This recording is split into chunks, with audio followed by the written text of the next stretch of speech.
Good morning. Good morning. How are you? All right, and yourself? I'm here. All right. I am here. I am here. How was your week? It was a week. Sir, I don't know if it was the rain, the weather. It was so cold. Well, it was damp cold, if that makes sense. Yeah, it Yeah. was. Well, here It- too. Yeah. yeah. So not cold, but just like I just want to lay down. Yeah, and it was a little, and in the houses it was a little chill. Yeah. Yes. And you had to debate. Do I want to knock that chill off with the heat, or do everybody just put on some extra blankets and coats and something in the house? I don't know, but Oh, I turned the heat on. somebody, oh, it's a word for that. Um, it was somebody had, oh, it's a word or a phrase or something about how you don't uh, not turning on the heat, not turning on the air when you work hard for it. You should do it anyway, but because we're taught to conserve or to save or whatever, we don't. And there was somebody, I don't know if it was a comedian or somebody, I can't even think of what the word was, but I think about that all the time. Like, girl, if you don't turn the heat on and stop playing, or Hmm. turn the air on and stop playing. Yeah. So that was how my week was. I did a lot from the bedside. Yeah. Needless to say. um, cool, cool, cool. And the rain, if it's not raining right now, hopefully, I don't know what it's supposed to do today, but it was just like just buckets pouring and pouring. Like, Lord. All right. Well, let's get this party started, shall we? Shall we? All right. All right. Well, welcome everyone to our Saturday morning tea. Here we brew up the hottest topics in healthcare. We discuss health information, news, education, the weather, working from the bedside, making sure you make yourself comfortable no matter what. You worked hard for it. Be comfortable. How about that? I'm still Period. I'm gonna still look for that name or whatever the phrase was, because I need to have it in my regular vernacular. Anyway, we discuss it all. Um, but basically the revenue cycle at large. And as you come in, don't forget to hit the thumbs up or like button. I'm Clarice Warner, the girl with the pearls, the founder and senior education director of the Professional Reimbursement Network, LLC, where coding education is key. PRN is a healthcare compliance consultancy located in Cincinnati, Ohio, that specializes in revenue cycle, um, regulatory compliance, and education. Now, let me ask you, do you know what it takes to be a certified marketable medical coder? I'll wait. Okay. Well, before I introduce my co host, let me share with you information on a free, yes, free 99 email course on the 5 steps to become a certified marketable medical coder. Are you interested in medical coding but not sure where to start and scared of wasting time and resources? Let me help you with the right steps to become a certified marketable medical coder. Learn more at bit.ly/5stepscoder. Hey, all right, all right. Well, if you are interested in getting more information about the 5 steps to become a certified marketable medical coder, then check the video description for the link. Joining me today is my partner in success, my co host, Mr. Jesse, the registered trademark. Put some respect on his name, the coding nurse. So, introduce yourself and tell the folks all about you. Good morning, everybody. My name is Jesse. I live in Philadelphia. I've been in healthcare for a very long time. In 2014, I left the bedside and I started in risk adjustment auditing. And in 2020, I created a company, the Coding Nurse LLC, where I help nurses and other people in healthcare with a clinical background transition into the wonderful world of HIM. Hmm. And how is that going? It's coming along nicely. I can't complain. Yes, yes. Well, you better put your resume out there on the in the internet street. All right. Well, before we jump in, let me remind you that you can join in and add to the conversation. So don't be shy. Your opinion matters and is always welcomed here. So, friends, just use the chat. If you have a question, the only thing that we ask, if it's a question for us or him, please type Q first so that we know it is a question and we don't miss it. So, for those who are just joining us or watching the replay, today we are talking professional networking 101 for medical coders. But first, let's get into our church announcements, shall we? Mhm.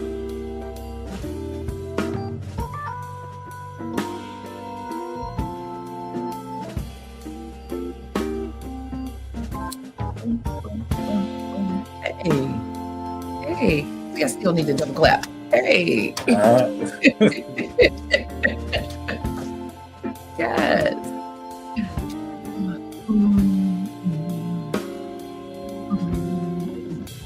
Plus, tomorrow's first Sunday. Yes, it is. Y'all better be ready. Get it ready. Stay ready so you don't have to get ready. How about that? There you go.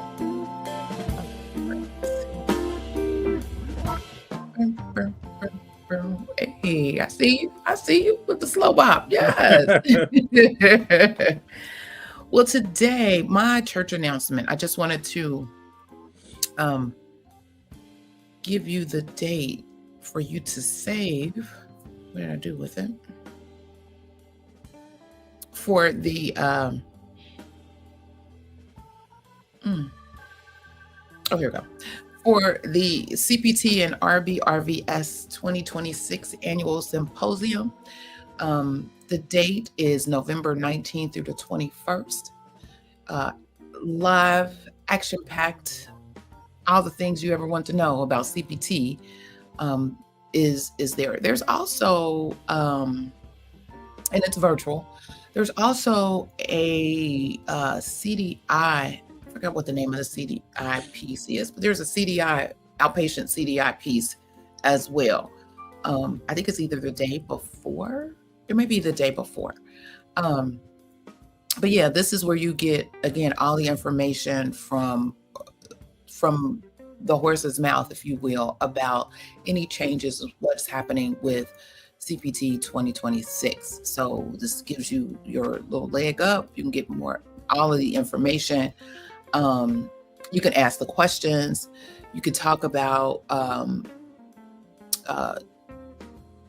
CPT from the physician perspective, because it's through the AMA, but you also have CMS regulators there as well. And so they provide information on the regulatory side as it relates to payment and documentation and all of the things. So I know I've been going for years, even when it was in person in Chicago, but I love that it's virtual. It's a good time had by all, but I think they get more people with the virtual.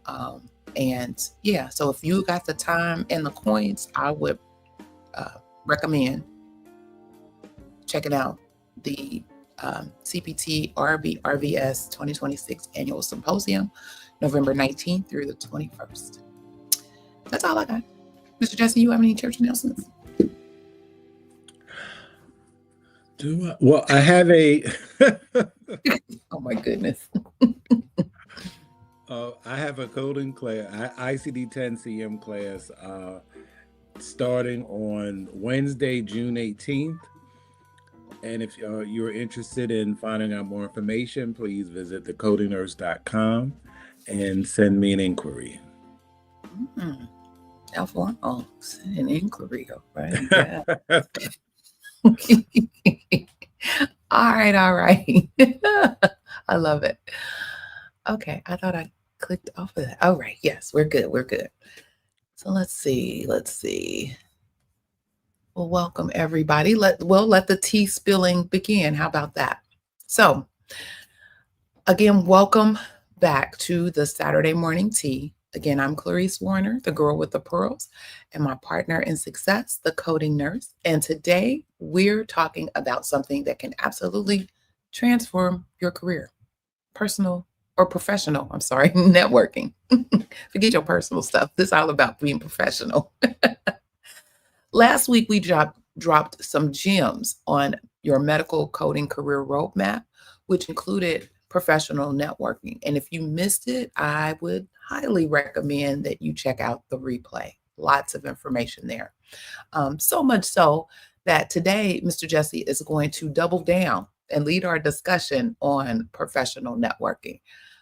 You know, or you should know, real professional networking is about building genuine relationships that create mutual benefits for everyone involved. And it's about, three key goals: building authentic relationships with people in your industry, exchanging valuable information and resources, and creating opportunities that align with your career goals. So for those of us in health information management, and specifically medical coding, networking isn't just nice to have. It's really essential.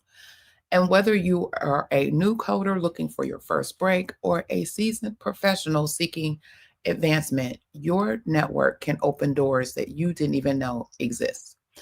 So the beautiful thing about networking in our field is that we have so many natural touch points, from LinkedIn groups to AAPC chapter meetings, from national conferences, HealthCon, those Facebook groups where we all geek out over coding scenarios. Opportunities are everywhere. And so the key is being strategic and authentic in how you approach those connections. So I recommend you grab your notebook and let's hear from Mr. Jesse as he rides the wave on professional networking for medical coders. You ready? Uh-huh. You need me to add the slides to the stage? Yes, please. All right. All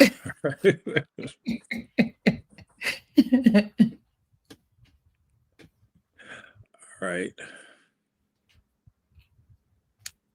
Well, we already did the introduction. We can go to the next one. Yes, sir. I didn't know if you had a few more things you wanted to tell the people. I don't know. No.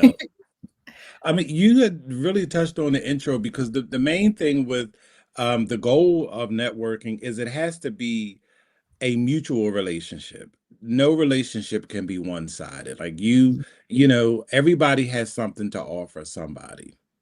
So when you're, that's the key goal, is building relationships, because I know me personally, I never took networking seriously, because in my industry, being a nurse, like, you didn't really have to network. You could always get a job. I mean, you didn't have to. I mean, it wasn't hard to get a job at all. But in HIM, you really do have to network. You really do have to build relationships. You really do have to keep your ear to the ground to find out what's going on in the industry and how to align yourself. So professional networking in HIM, in my opinion, is really, really, really crucial, especially now, given the economy and given all of the changes in the economy, and also the pending changes in healthcare. Like, you want to be able to set yourself up to have the career that you want to have, and to have longevity, and to always be marketable. That's the key, after being certified. Absolutely. Then the goal is also about exchanging information, because once again, it is a two-way street. It is never a one. No, nobody wants to be in a one-sided situation, regardless of what type of situation it is. And it's also about creating opportunities. And that could be an opportunity for another employment opportunity. It could be an opportunity for entrepreneurship. It is about creating opportunities, because when you connect with people and you see what's going on, that should get a light bulb going on for you to figure out how you can position yourself to take advantage of the information that you have. Be it, let me, get my resume and send it to this, apply for this job as soon as you hear about it, or look into some more research to find out what kind of entrepreneur opportunity you have. Like, is there a way for you to develop yourself? So those are the 3 key goals of networking: building relationships, exchanging information, and creating opportunity. Next slide, please. Now we have to come up with a plan of how do you do that? And that's it's not so easy, because you think, oh, well, I'll just ask my coworker. Okay, that you could do that, but what I have found is that when people are making major moves, the last people that they want to find out they're making major moves is anybody at their employment. Mess around and find out. Yes. So you kind of have to have a way to approach this on your own, and you have to have a strategy. You cannot do this willy-nilly, because you don't want to burn a bridge. You don't want to approach somebody who could really be a contact and you fumble the ball. Like, you don't have your stuff together. You're not clear about what it is you want, and you come across like you're wasting that person's time. Nobody ever wants that, especially somebody that you're trying to connect with, to get information from. You definitely want to have all your ducks in a row before you approach them. So now we're going to go through the steps of how you can set up your networking plan to get the goal that you want. Next slide, please. All right, so you want to use LinkedIn to grow your professional presence. And for years, I slept on LinkedIn. LinkedIn, in my opinion, is Facebook for adults. And you really, really do have to put yourself out there, and you really have to make sure that you're connecting with the people that you want to connect with. So you start with, you follow companies, recruiters, and healthcare leaders that are interesting to you. And they're on LinkedIn in droves. Trust and believe. You can follow, if there's a company that you're interested in, follow that company, because then when they have opportunities, the recruiter for that company is going to let you know. If there is somebody that you admire in NHIM who has a social media presence, you follow them and find out what they have going on, and find out not only what they have going on, but find out who follows them, because that's also going to be helpful. Then you want to comment on relevant posts, publish your own insights, and share updates like new credentials, because that's all part of being marketable. If you have a new skill, you want everybody as you can to know that you have this new skill set, and you are, chomping at the bit to use it. And commenting on relevant posts will also help improve your algorithm, because you get engagement, because somebody may respond. And even if nobody responds, people see your comment, and they may reach out to you privately. They might not comment under your comment, but they may reach out to you. Hey, I like what you said. Let's collaborate. Or I like what you said. Here's some more information. Or, it just opens up an opportunity for an exchange, which really is what you want. Exchange and exposure. That is the name of the game. You want to get as many eyes on you as possible, and hopefully the right eyes.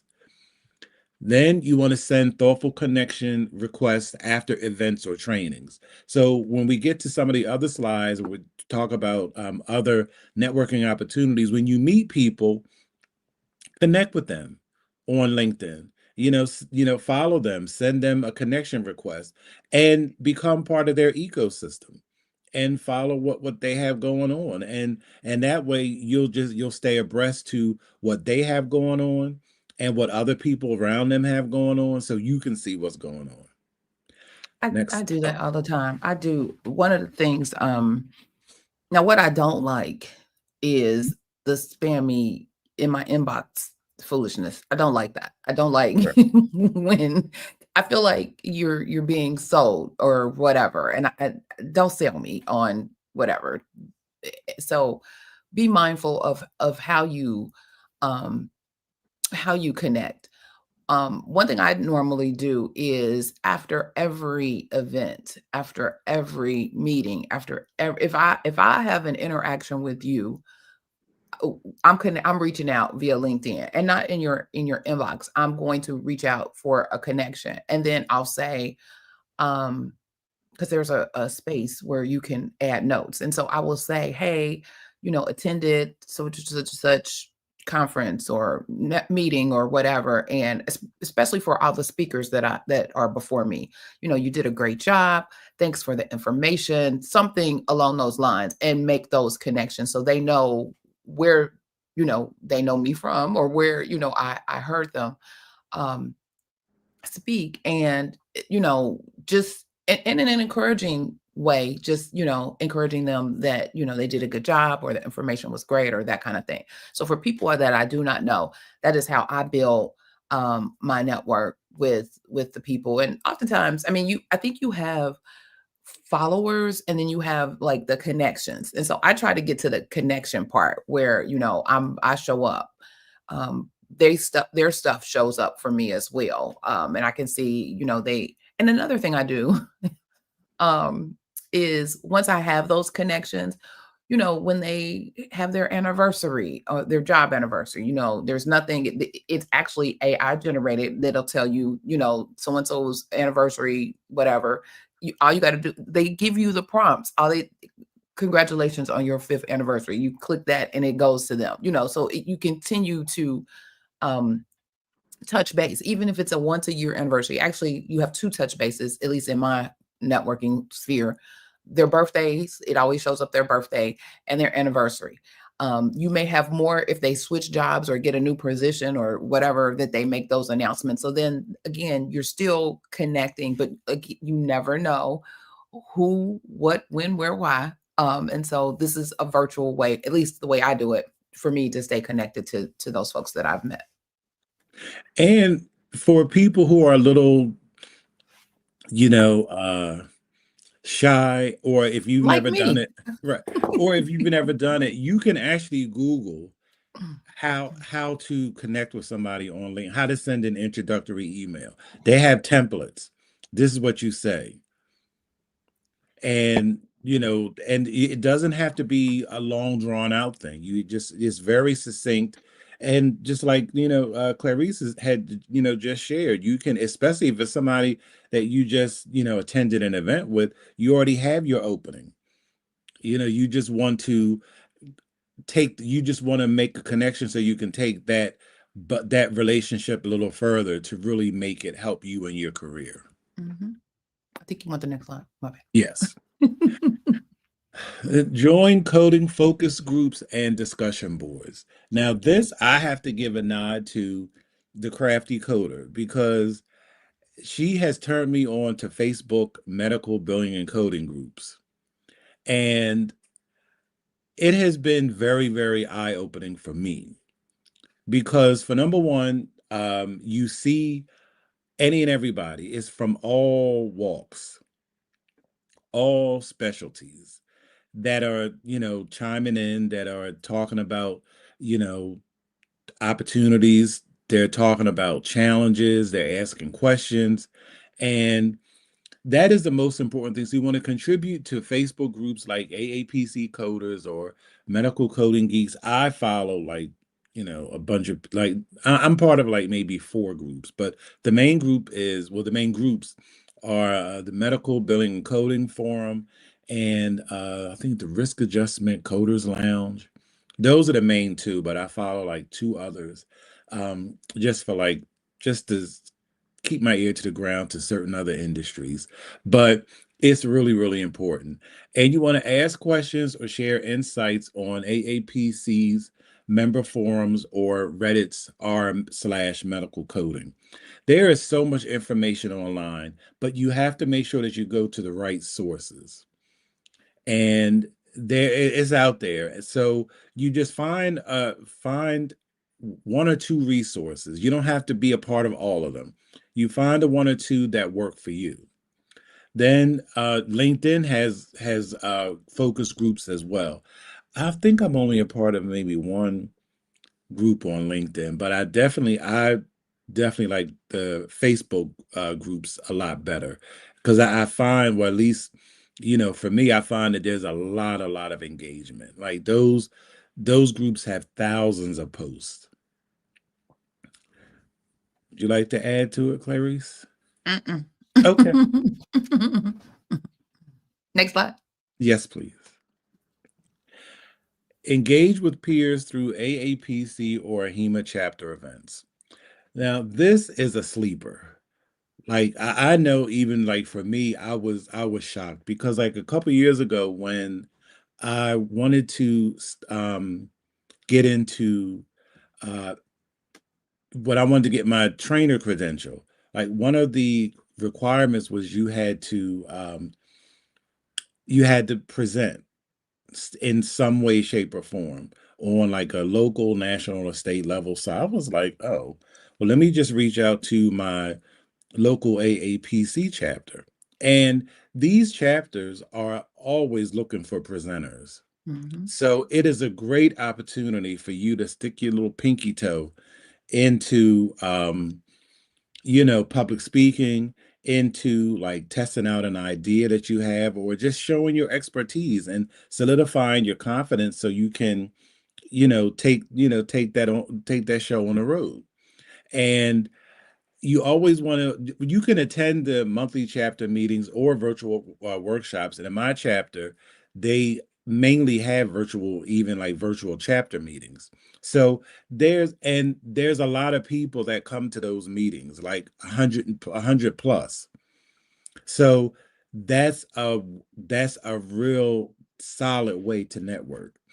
And some of the people that if you see their names or you hear their story, write down that name and then go to LinkedIn and see if they're on LinkedIn. Find out a way to connect with them. Find a way to follow that person so you can start networking. And if you get an opportunity to present, I mean, because if you have an idea that you want to present, if you reach out to them, they will make time for you to do it because they're always looking for speakers. So that's a great opportunity. And you want to, Mhm. or you can volunteer to present coding scenarios or serve on committees. And these are also, there's even committees at your job. They may have, it's not just coding. Like you could be on like the risk management committee. You could be on the mortality review committee. It's all kinds of ways to develop your skills and to network. Then you want to build connections with fellow coders, auditors, and educators. Like you always want to build your Rolodex. You always want to know people here, there, and everywhere. You don't have to know everybody, but just know some people somewhere that you can, have a relationship or have the rapport where you can just send an email or pick up the phone and say, hey, I have a question about this, or hey, I read this article. What's going on in your industry? Or how is this going to affect you? Or what are you hearing? That's all part of networking. And it's most people, I have not met anybody, and this is the truth. I've not met anybody that I've reached out to that has been, unkind or dismissive, or at least not yet. So people are willing to share their knowledge. They really, really are. And especially because if people have a lot of information to share. There's some people out here who have some amazing experiences and have had some amazing careers. And they're more than willing to share how they got there. And Mhm. I find that it's way easier to network with people that you don't know versus the people that you think you know, because networking with coworkers can be an issue because it gets into competition and all the other kind of stuff. So you just want to build connections anywhere you can, but I definitely recommend outside of your current employment, other than like if you're going to be on a committee. Mhm. I agree. These were some wonderful gems. And when I served in the Cincinnati local AAPC chapter um, in multiple roles. I was president, I was vice president, I was the education director. Um, and new member development. I don't know if those titles still exist, but those were the roles that I served. And we initially had Cincinnati and Dayton together. And so that was just an explosion of an opportunity, because then, you got even a bigger pool of folks that you can network with. But at the time, we were face to face, and I would always tell the members, this is your playground. This is the area where you get to learn. This is how, and we had some networking games. We had networking um, things they used to have, and I think they still do have, what's called a May Mania. And that's kind of where you introduce your chapter to new people and show them. And so every May Mania, we would have some sort of networking opportunity. Like, while we talk about it, let's do it. And so we would have some kind of session where we are actually intentional about making sure people are getting up and talking to somebody that they don't know or that they didn't come with. We also allowed and afforded them the opportunity to be speakers. Again, this was your playground. This is, not only are you learning information about the technical part of who you are as a medical coder and your skill, but you're also putting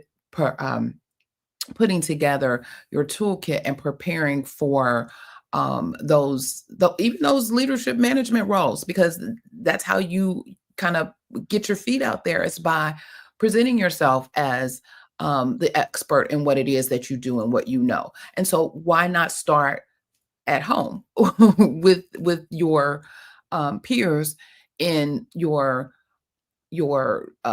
local chapter meeting? And so, we would have people, like, we would have like our regular speakers, but then we would have like a member spotlight where someone, wanted to come up, and they didn't have to do a whole hour presentation. That might have been overwhelming to them, but this provided an opportunity. Hey, this is a hot topic, or this is, I forgot the other name of what we call,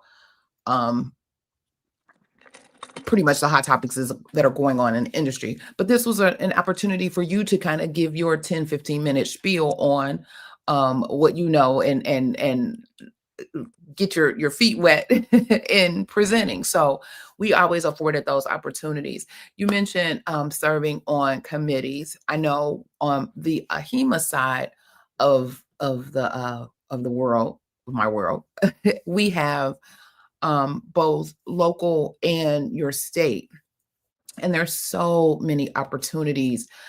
You can be a project leader. You can be on a specific committee. There's several different projects that are happening at the state level that you can get involved in. Even if you don't want to necessarily be a leader, you can be on that. If there's something that interests you, you can join that committee and just give your time and energy and thoughts to what's happening on that particular committee. So there's always opportunities. And that's another way to network, not only with the people on that committee, but networking with the larger board, and even networking at the state level and national level, because there are opportunities where there are certain meetings that are just for the state individuals. And so here's an opportunity for you to personally kind of eyeball, meet, introduce yourself to the national leaders as well, because that may be, a goal for you one day to, propel yourself from not only a local expert, but you may want to be a state or regional expert, or even a national and or international expert. So those are just the small steps that you can take in your networking to elevate you to that part of in your career. And that is a perfect segue into the next slide, because this is more of a local focus, but the next slide we're going to get into national, like taking it to the larger stage. So attend industry conferences and webinars. So this is where you want to go to, like the national conferences, like the annual conferences, where you can, possibly travel if it's not in your city. That is a great opportunity to really network, because you're going to see people that you would probably never ever see otherwise, from all over, and even internationally, because like AAPC and HEMA are international organizations. And so you can register for like HealthCon or like HEMA conferences or coding boot camps. Now, coding boot camps used to only be in person, but now, of course, everything is virtual now. Join Q&A sessions, discussion rooms, or networking lounges during virtual events.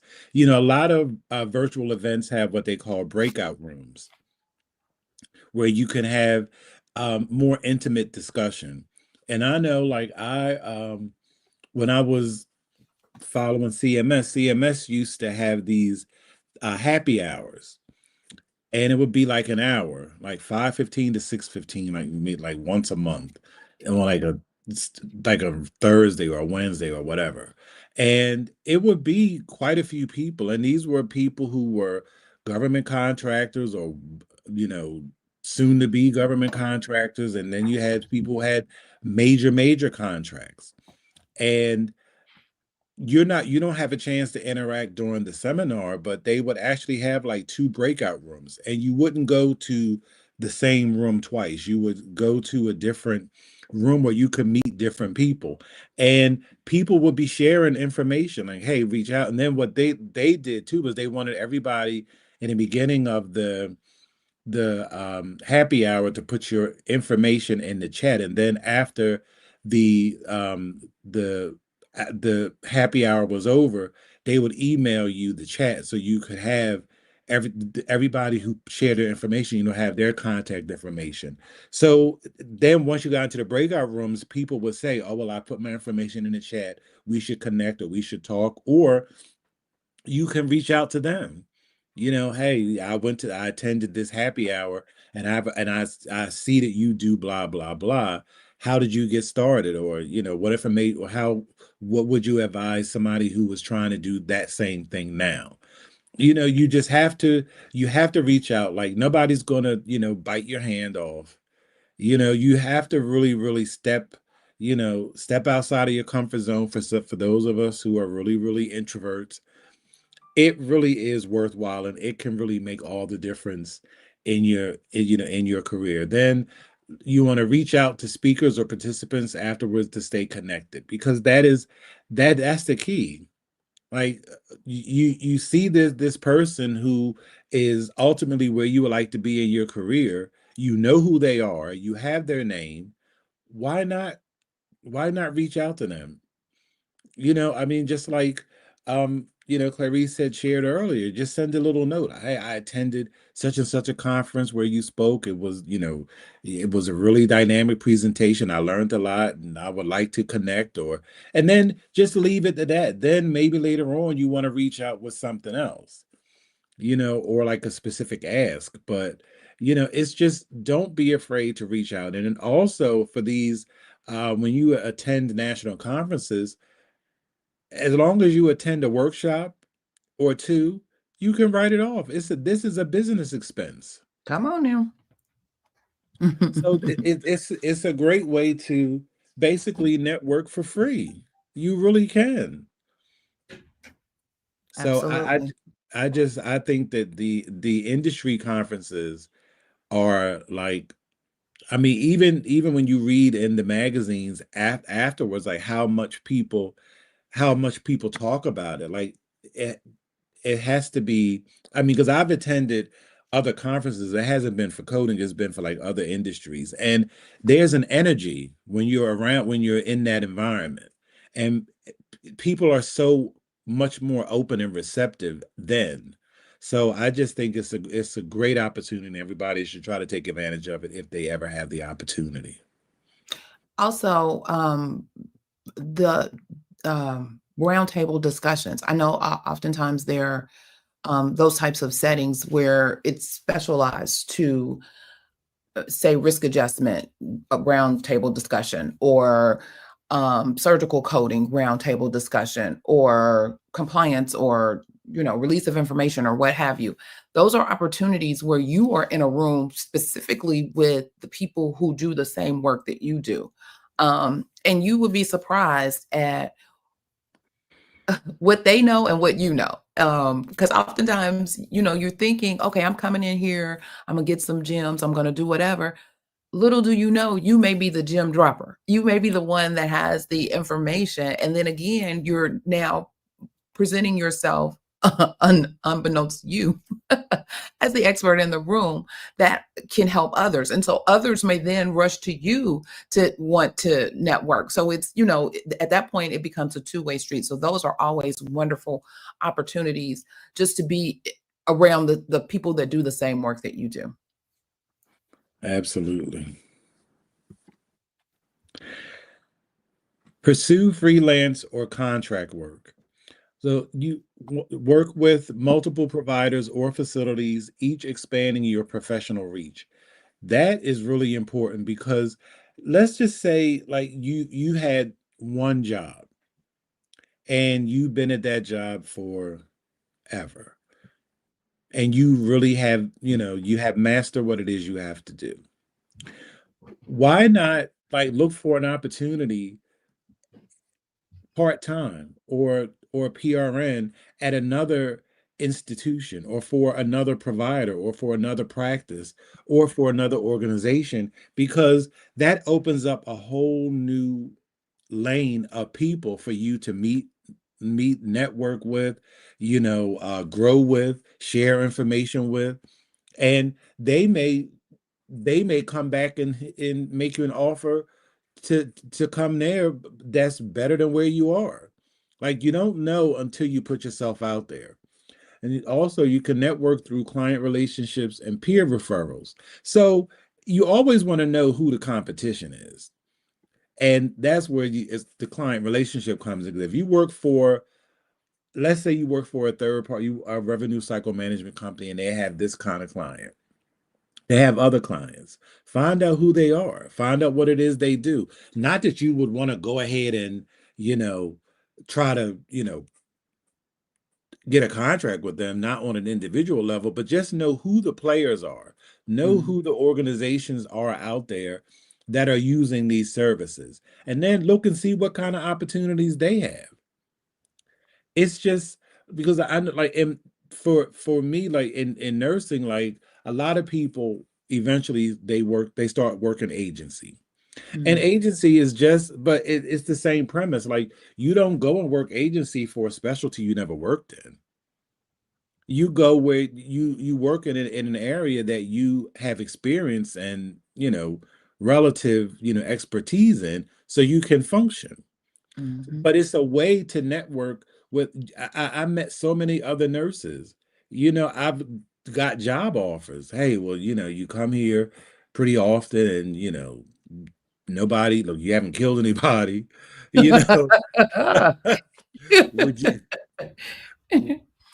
We have an opening. Would you consider?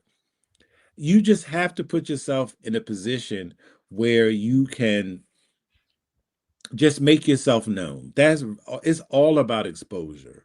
That's really it. Exposure. You want to be exposed, and you want to be exposed to other people, additional people, to help build your network. Then you want to join coding contractor platforms or staffing agencies to increase visibility. Like these third party, like these revenue cycle management companies, if you're trying to get a job, you need to be following all of them. And it's a bunch. You need to be following them. So when there's opportunities, trust me, their recruiters will put out, they'll blow the horn. Here, we have an opening.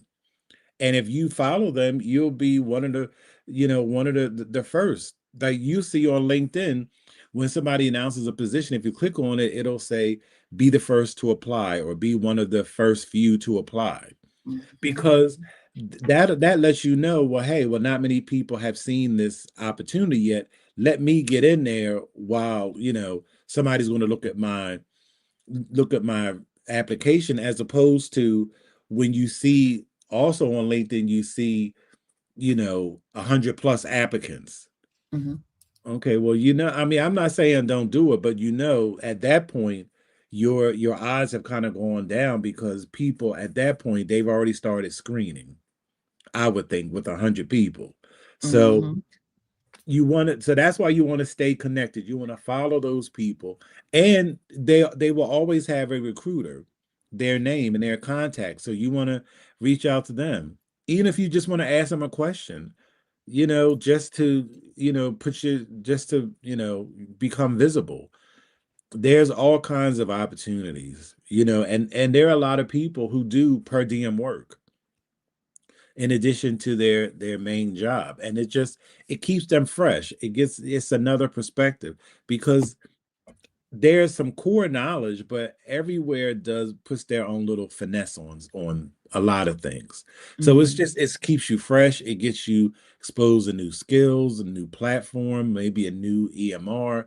It's nothing but upside to freelance and contract work. And you can also go to Upworks. There's online platforms where you could also look for freelance work, and you don't even have to leave the house for it nowadays.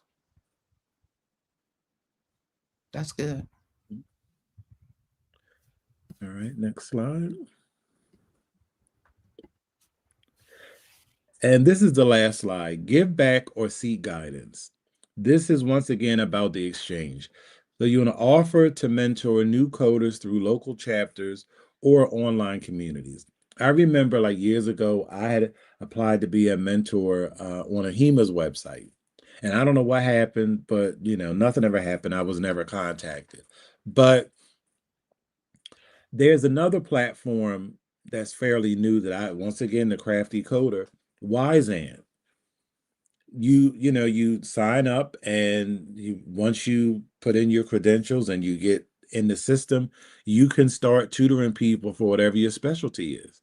And based on what your specialty is, when there are people who post ads looking for tutors in that area, you can reach out to them and give them your elevator pitch and see what happens.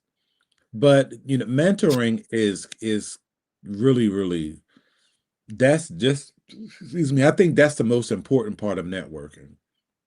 I do, because that's what you really want when at the end of the day, this relationship, all this going out here, getting FaceTime, making people, being exposed to more people and connecting with people, is to get that one-on-one guidance.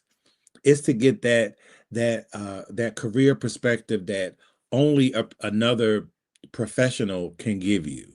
Mm-hmm. That is like that. This is the ultimate goal. And as well as you want to be mentored, you can mentor other people. You have skills that people are trying to get to, just like you're trying to get to another level. There's somebody trying to get to your level, and you can help them. So you just look for opportunities to to reach out and to connect and just give some advice. Like, even if it's if you tell somebody, like, read the guidelines. Like, you have a lot of people who want, especially in medical coding, a lot of people want the shortcut. There are no shortcuts. Read the guidelines. That's all you need to know. Whether it's ICD-10-CM guidelines, whether it's CPT guidelines and those pesky parenthetical notes, or if it's Not PCS pesky. guidelines. Because those parenthetical notes drive me crazy. Like, why not just put it in the front of the guidelines? But anyway. Yeah, I Oh, think go ahead. I'm sorry. What was I going to say? So we all know that in our profession, we're all about lifelong learning. And this is another opportunity, just the information that he has here, to maybe even expand into a part of coding that you were interested in, but not sure. And so you can reach out to someone in a different area of or specialization of coding or specialty of coding and say, hey, you know what? I know that, you work in XYZ or you do XYZ. What are your thoughts about, transitioning into this type of coding, or what kind of things can you provide me, or what type of steps do I need to take to, at least build my career or be proficient in this type of coding? And that way, you have a genuine conversation about something that they do there, especially if they're the expert in it, then they will provide you with the information, and you're both learning. I mean, they're on spot mentoring you, if you will, about that particular specialty. And then you are learning about whether or not that's a career move for you. So it provides both a mutual opportunity for connection around, something that somebody may be interested in and something that somebody is already doing and is interested in. So I think that is always a great opportunity. We always need to have our seasoned coders reach back and give back to our newer coders. We all know that the coding departments of yesteryear are no more. And oftentimes it takes some seasoned person to kind of help them navigate this new terrain. Remote work has been wonderful for a lot of people. But there are oftentimes some gaps that are missing, and finding a mentor who can help in that transition or in that space is always ideal for someone new coming in, and vice versa. Someone who's already been in the field, the seasoned person who has the skill set down, may struggle and have challenges with the electronic world or the remote world. And so there again can be a mutual exchange of knowledge on, okay, this is how I help, schedule my day, or this is how I help with making sure my Zoom is well when I'm in our touch-based meetings or our regular meetings, or, just, hey, let me just tap you on the virtual shoulder and say, I noticed that sometimes you struggle when we do XYZ. Can I help you? Or is there something I can show you? And vice versa. So again, there are always opportunities for the give back, if you will, or, seeking the guidance that you may need to level up. I got that Sierra song in my spirit. Level up, level up, level up, level up in your career. And the thing about like what you just said, like even just if somebody gives you a gem, like one little gem can really make a lot of difference. Because I remember like when I was doing inpatient CDI, like it wasn't like I was starting to struggle with workflow. Not the work, but how I was organizing it to get it done.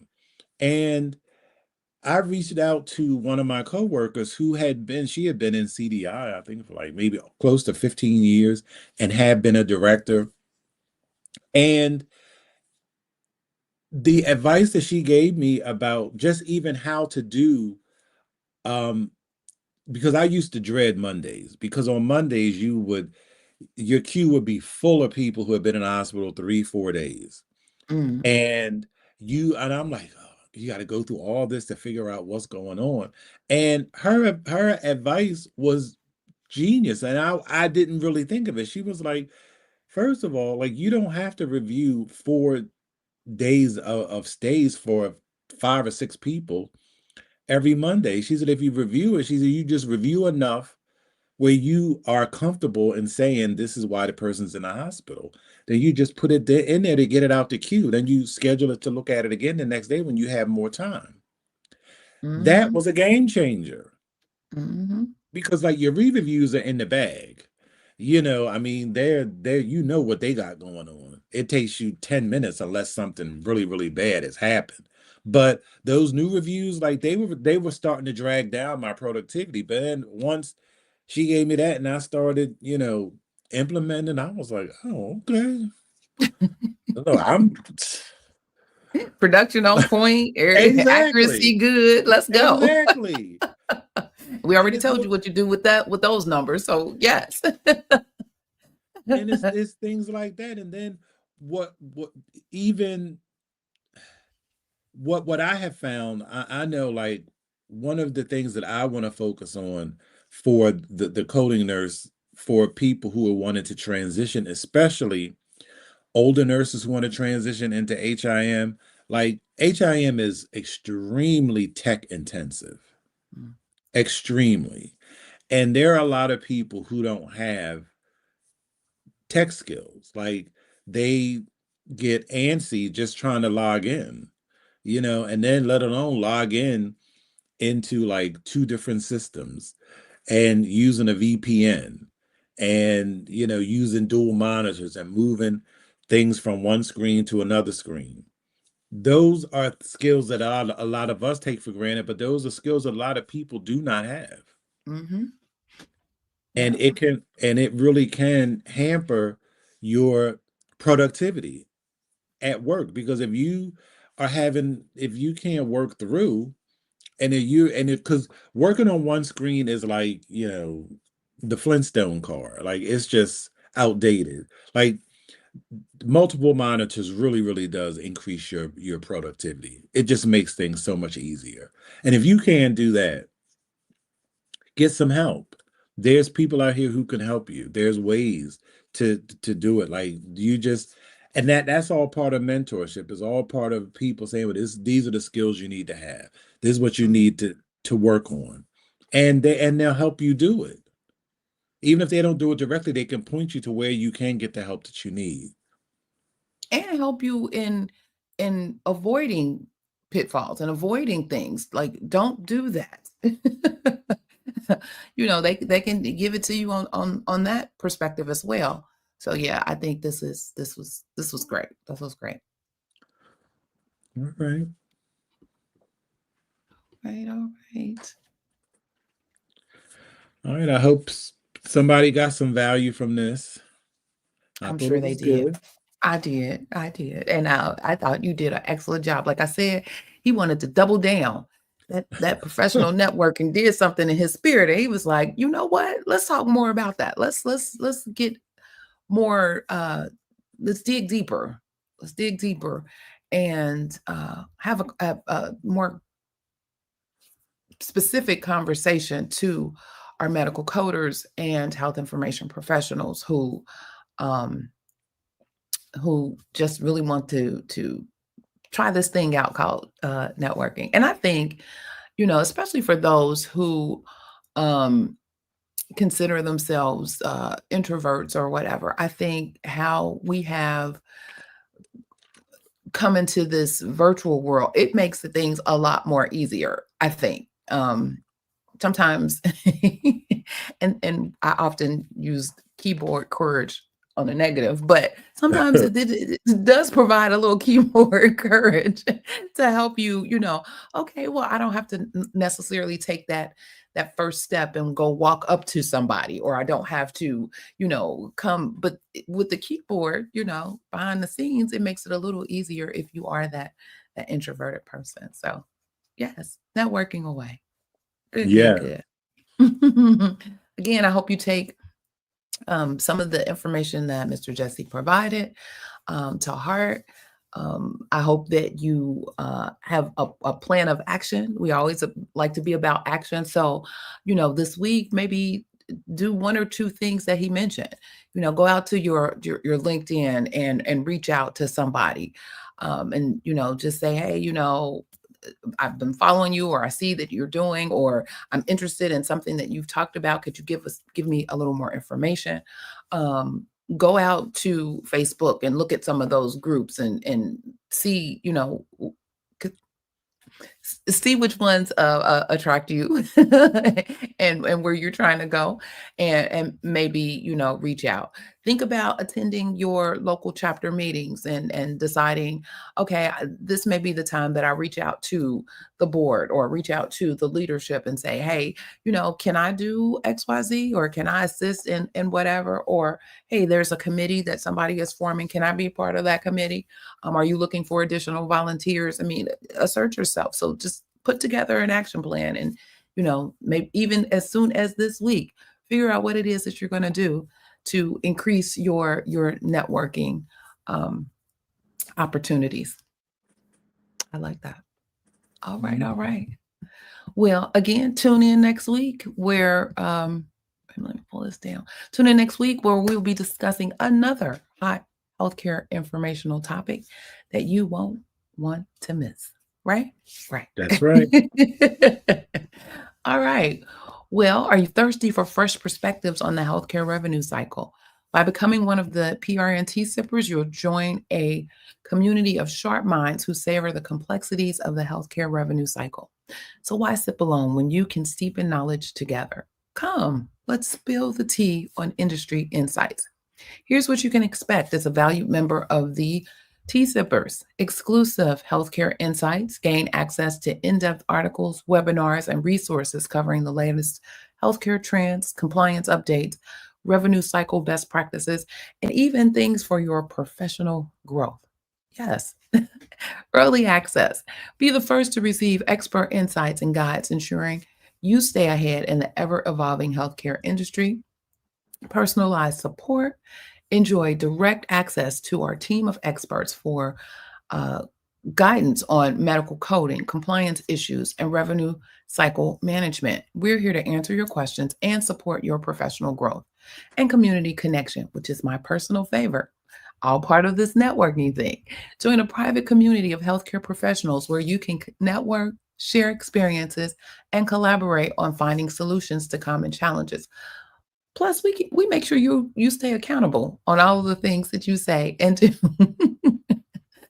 You may get a hot seat one day. But by supporting us, you're not only advancing your healthcare knowledge and career, but also contributing to the success of the organization, the Professional Reimbursement Network, LLC, as a resource that empowers healthcare professionals like you to thrive in their roles, goals, and dreams. So thank you for considering becoming a member of the PRNT Simpers. For the cost of about 2 cups of regular tea per month, you can join the community. So check out the link in the description of the video, or you can go to bit.ly/the PRNT Sippers for more information. Your support means the world to us, and we look forward to helping you excel in the world of health information and healthcare revenue cycle. Yes, yes. Here we got some. I didn't know y'all was out here, but Miss Tanika is out here. It's that very, very informative. Miss our on the street correspondent, the crafty coder, dropping the gems. Yes, yes. All right, all right. Well, this has been a great, great session. Remember, here at the Saturday Morning Tea, we're all about building a community of savvy, informed, marketable healthcare professionals. So remember to like, share, subscribe, and comment, and let's grow this community together. Also, if you have some additional topics or comments on today's topic that you wanted to share, maybe some of your personal experiences in networking, leave a comment. Let us know. We will keep this conversation brewing and respond in kind. Mr. Jesse, do you have any closing thoughts that you want to share? No, another great show as usual. Yes, yes. You stepping out, see? Come on out here. Show them what you're working with. So again, this has been a great session today. We'll see you PRNT Sippers at 10:15 a.m. Eastern Standard Time. And remember, be safe, be kind, and don't wish for it, work for it. Until next time, take care, have a safe weekend, and talk to you soon. Bye-bye.